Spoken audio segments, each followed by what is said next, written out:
Good morning, ladies and gentlemen. Thank you for joining us. Good afternoon for those of you who are here in the East with us. We are in Caldwell, New Jersey. Beautiful, snowy, icy weather outside. And we've invited you all to join us today to talk about flat panels, LEDs in general in some cases, but most importantly is how to apply them to your business and how to calculate a return on investment, which has proven to be difficult in these early stages of LED general illumination. So let's talk a little bit about what's going on right now. Right now, frankly, there's a lot of mania. The buzz is hot and heavy, not even in the lighting tabloids and periodicals, but in the everyday newspaper, you're likely to find an article about LED, energy efficient lighting, or green lighting. This is due in part for the energy, but mainly for the environmental purposes is the mercury side of things. You know, I once heard a major Big Three VP say that their company had gone from bringing in 600 million tons of mercury per year inside of fluorescent lamps to less than 60 million tons. So, tremendous tenfold accomplishment, but still they were looked at and are looked at as companies that are bringing toxic materials into the country. So certainly mercury or mercury-free has made LEDs very popular. Now, building up to this webinar today, a few people had questioned, is it really ready? We understand the green side, we understand the energy side, but is there really even enough light? So we put this slide in to just, dispel any folks who still don't think that the light levels are achievable. And I'll say that they are, in fact, and what is exciting is that they are achievable and very comparable or exceeding light levels to what we are accustomed to what IES calls out for its given applications. And very briefly, for those of you not familiar with this format, basically looking at the symbol, we have a straight line 2x2 drop-in, a square fluorescent 2x2 drop-in, then we have a straight line 2x4 LED drop-in, and then a square representing the fluorescent. We could look at the lumen counts and the power or the wattage. As we flip to the next slide, the bottom line is what we're looking at on the left side are fluorescent fixtures on the top and a 2x4 flat panel on the bottom. And if you look point for point, you will see that the lumens are met or exceeded in most cases. On the right side, we're looking at more or less the same layout, fixtures placed in the same place, typical 2x2 fluorescent on the bottom, and a flat panel 2x2 fluorescent at the top.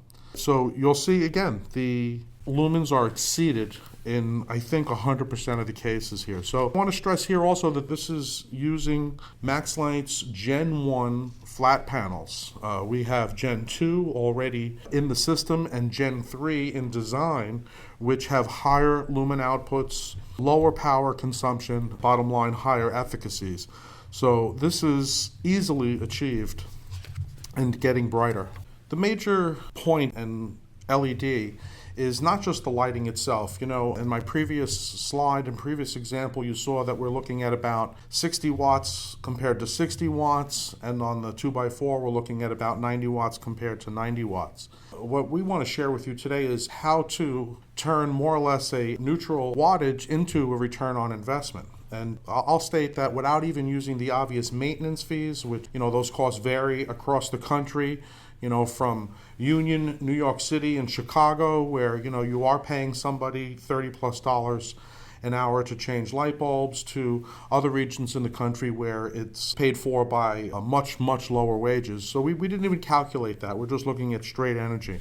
And the fact is that because LEDs are solid-state components, because they're easily controlled, unlike fluorescents, this is where your return on investment really comes into play. Typical examples of controls are building automation. Building automation can be where you just have once programmed into the system, certain lights are turning off at certain times of the day. Other lights might dim down to 10% or 30% on certain times of the day. Maybe whole blocks of buildings are unoccupied, so only minimal lighting is needed for safety or none. Daylight harvesting systems, which I think you're all aware, is literally harvesting the natural sunlight coming through skylights and windows and literally telling the lights, the luminaires, how to adjust themselves accordingly so that the same foot candle is maintained through the day. So at high noon, those fixtures might be dimmed down in the right circumstances to 10% or 20%. And of course, in the evening, they'll be up to 100%. So it's a huge contribution towards a return on investment. Dimming speaks for itself. Shade controls can be tied into daylight harvesting. And certainly occupancy sensors, which we'll demonstrate a little later, are very compatible with LEDs and contribute greatly towards return on investment. Now, these LEDs that we're speaking of today, which are MaxLite's flat panels, these slides and numbers were based on Gen 1, as I said earlier, but talk to your regional vice presidents and your reps about Gen 2, which is already in the works, and Gen 3, which we can start talking about as we are in the design and testing phases now. Where these stand out are healthcare, and we'll talk a little bit more about why this is particularly oriented towards that particular industry. Municipalities and government who have mandates to be green. Some have mandates to meet minimal LEED certifications. Large corporations who want to be green, particularly in corporate headquarters. I hear this all across the country. Schools and colleges who are given in some cases, incentives to go green, besides the obvious positive things about the project. And certainly, these products contribute greatly towards LEED certification and qualify for many utility programs and projects. Let's spend a minute talking about the healthcare industry in general, which covers laboratory facilities, clean room facilities, and some manufacturing facilities. You know, when you're in an MRI room, in a healthcare facility, the last thing you want is a broken mercury lamp and mercury spilling on the floor, phosphor powders and the like. So no mercury is particularly important in this environment. Lamp changing, for instance, above an MRI machine, it can be pretty cumbersome to get up there and change the lamps. Those are special fixtures that are up there, and we have a version that is qualified for MRI rooms and other challenging areas where non-ferrous metals are required or remote drivers are required. We can make that happen. I don't want to say anything that would offend anyone, but I was visiting a hospital. The gentleman, the facility manager, was speaking to me about the realities that they deal with. And, he said, look, when something spills on the ground in a hospital, it seeps through. He says, I don't want to talk about some of the stuff that gets down into the surfaces of the fixtures. I'm here to tell you that our flat panel is less than 3/4 of an inch thick, completely sealed. From cleanup from the top side or for wipe downs on the bottom side, very simple wipe down. The luminaire light loss factor due to dirt buildup and lumen depreciation contributions is almost minimal with this type of fixture. And for the same reason, those particulates that do grow and those other nasty things, there's only on the surface. It cannot affect the light level. For the MRI rooms, we've actually developed a product specifically for this application.